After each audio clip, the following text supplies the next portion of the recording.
Porque, por exemplo, a gente que é do meio político, né, tem muita gente que acha que esse modelo de ter esse controle judicial do processo eleitoral, que não seria o melhor modelo, que na verdade, por quê?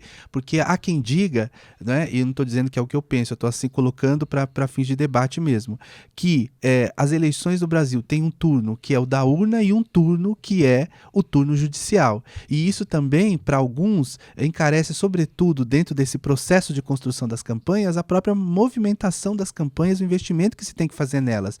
Porque hoje, por exemplo, não é possível prescindir, isso no meu entendimento, de uma campanha eleitoral que não tenha necessariamente uma estrutura jurídica especializada e competente. Perfeito. Eu sou a favor da justiça eleitoral, da justiça especializada. Eu acho que em vários países, por exemplo, você tem sempre uma autoridade eleitoral. Uhum. Então, isso é importante a gente Sim. saber. A gente sempre tem uma autoridade eleitoral. Tem autoridade eleitoral que é independente, não é nem poder executivo, nem legislativo, nem judiciário.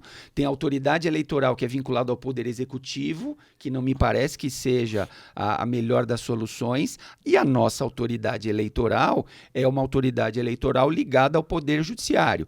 É um ramo especializado do Poder Judiciário que é a Justiça Eleitoral. Eu sou a favor desse modelo de controle das eleições e tem que ter. Claro, eu também acho. Algum controle tem que ter. Ou alguma autoridade eleitoral tem que ter e tem no mundo inteiro. Que seja, na minha opinião, feita pelo Poder Judiciário, que são pessoas técnicas. No caso da Justiça Eleitoral, nós temos um dado a mais, porque não são só juízes togados, por exemplo, Sim, que integram falar isso também com você. os tribunais. Então, por exemplo, nos tribunais eleitorais, quer no TRE, quer no TSE, além dos juízes togados, nós temos, por exemplo, 2 representantes da advocacia. Sempre 2, que são pessoas de notável saber jurídico, etc. e tal, que são os chamados juristas. Então, no TSE, nós temos 5 togados e 2 advogados ou advogadas, que são os juristas. Nos TREs, a mesma coisa. E isso faz com que a gente tenha aí diferentes cabeças pensantes. Sim. E isso, no meu ponto de vista, aprimora o exercício da jurisdição eleitoral.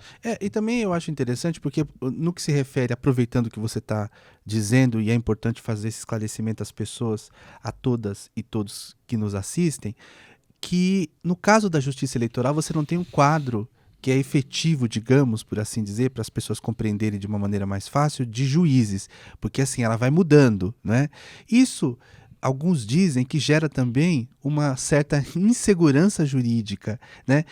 Por isso também que eu gostaria de trazer esse assunto para que você pudesse falar um pouco sobre essa mudança ou essa estrutura de ter a justiça eleitoral mudando, né, a sua formação periodicamente, é positivo ou é negativo? Você considera isso um mecanismo de dúvidas jurídicas, instabilidade jurídica em algum modo, insegurança quanto à fixação de entendimentos ou própria orientação de campanha? Ou você considera que isso é sim importante e que isso contribui dentro do processo político, e se contribui exatamente em quê? Veja, Rutinaldo, eu acho que essa é uma questão que tem vantagens e desvantagens. Tá. Qual é a vantagem desse modelo? A vantagem desse modelo é justamente esse rodízio. Então, as cabeças vão mudando, os entendimentos vão mudando, o Brasil não fica refém, entre aspas, de 7 ministros, por exemplo, do TSE. Sim. E são aqueles 7, porque no TSE são 7, né? Nos TREs também são 7. Então você não fica, entre aspas, refém daqueles 7 ministros do TSE por 10 anos, por 20 anos, por 30 anos. Isso não acontece. Então como você falou, nós temos um rodízio, os magistrados do TSE ficam no máximo por 4 anos. Sim, que é 2 e 2. 2 biênios, né? 2 e 2. E com isso a gente tem, então, uma oxigenação do pensamento. Então, isso me parece ser uma vantagem. Qual que seria a desvantagem disso? Pode gerar aqui e ali um pouquinho mais de alteração jurisprudencial, justamente porque as cabeças mudam.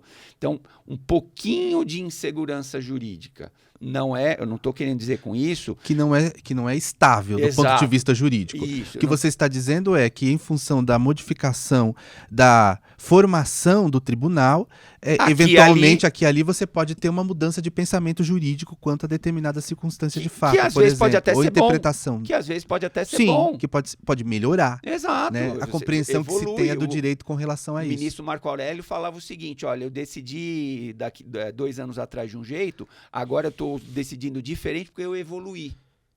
Sim. Estou meditando melhor, estudei mais e agora o que eu pensava lá atrás, eu já estou pensando diferente hoje. Por quê? Porque eu evoluí. O ministro Marco Aurélio sempre falava isso quando ele mudava de ideia nos pensamentos dele lá no Supremo Tribunal Federal. Então, assim, o magistrado ele não tem que ficar engessado o resto da vida. O direito é dinâmico, você sabe disso. Sim. Então, a gente não fica...